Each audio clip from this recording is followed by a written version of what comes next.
and welcome. This is Open Mic. I'm your host, Reese Waters. The mission of our show to educate, inspire, and entertain. We'll do that by bringing in all sorts of different voices. I'm a comedian, so you know we got jokes, but we also have a riddle. Who is this hoodie referencing? Who is it in honor of? Here's your hint, number 44. Your hint, it connects to our mic drop. And here's a hint. He said the following quote, "I'm the straw that stirs the drink." Hit me up on social media at Reese Waters. Here's what we got coming up in the show. Washington Commanders owner Dan Snyder testifies for 11 hours in a closed-door oversight committee deposition. That's right, 11. A Chick-fil-A restaurant in North Carolina asked for volunteers to get paid in chicken instead of money. I wish I was making that up. Will Smith breaks his silence and addresses the slap heard around the world at this year's Oscars.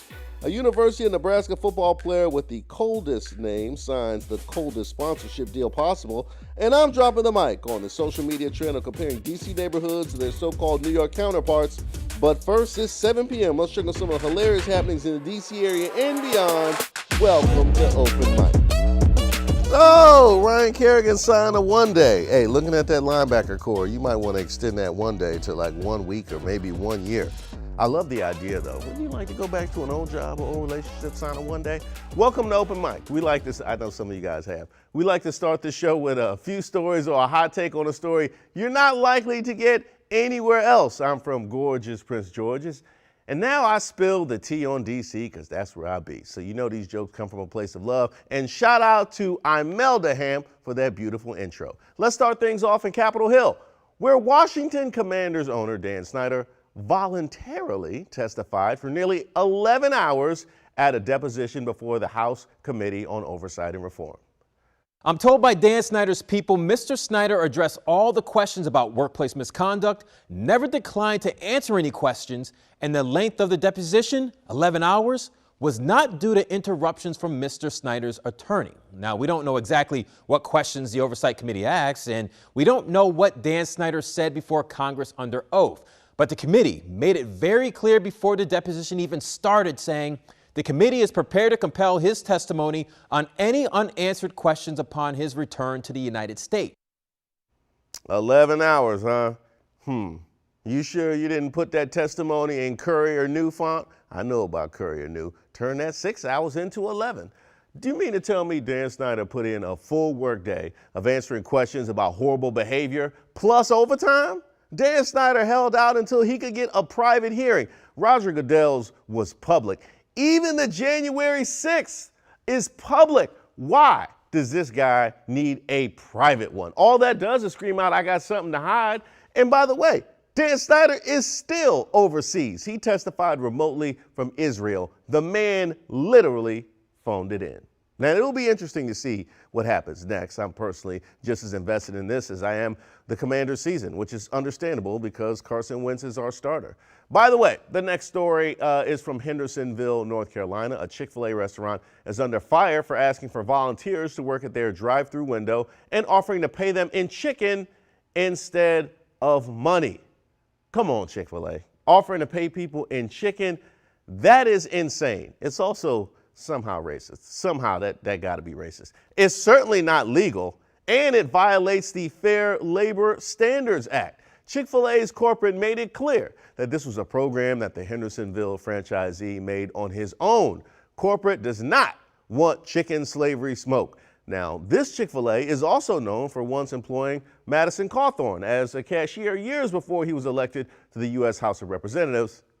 Hey, now they both got scandals. At least Madison never tried to pay his staff in spicy chicken sandwiches.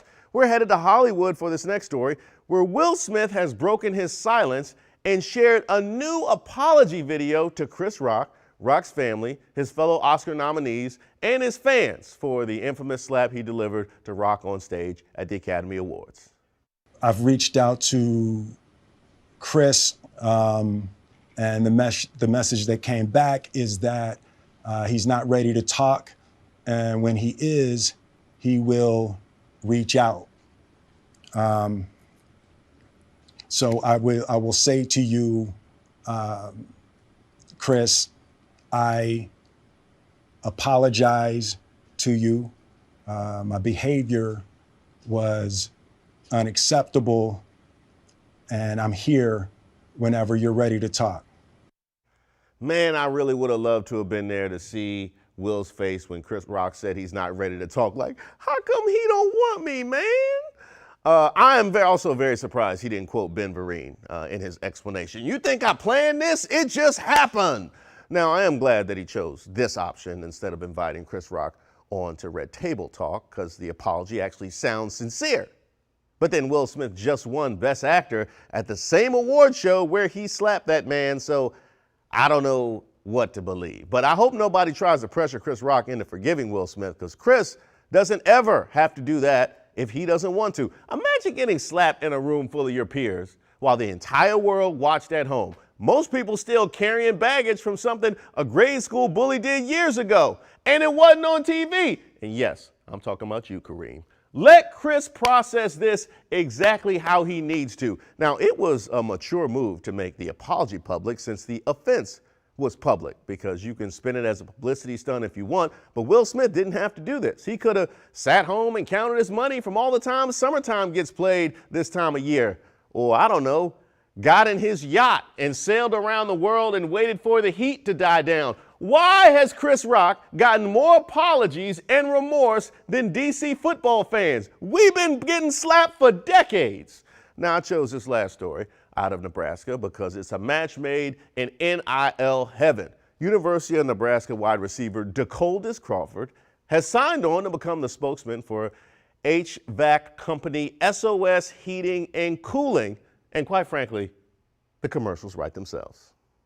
I'm the coldest on the field, and the coldest AC units around are at SOS Heating and Cooling. I got this icebox where the heat used to be. The cold, the cold, the cold, the cold. You know, as down bad as Omarion is now, we probably could have hired him to do that. What I want to know, how are we not going to use the black lips? Am I here by myself? Will Adam tell me it would have been How are we not going to use the black lips? That's all I want to know. By the way, DeColdis Crawford has come a very long way. He first got on social media's radar as a meme, thanks to his name, and now he's playing Division I ball and getting endorsements. Normally, I cringe when I think of football players becoming rappers. And yes, I'm looking at you, Antonio Brown and Le'Veon Bell, acting like y'all got Ron Artest bars. But with a name like DeColdis, it feels like not putting out an album is just a missed opportunity. Hey, ask Deion Sanders. Must be the money, must be the money. My favorite story? Come on, you know it's got to be DeColdis Crawford. The coldest to ever do it. Just still should have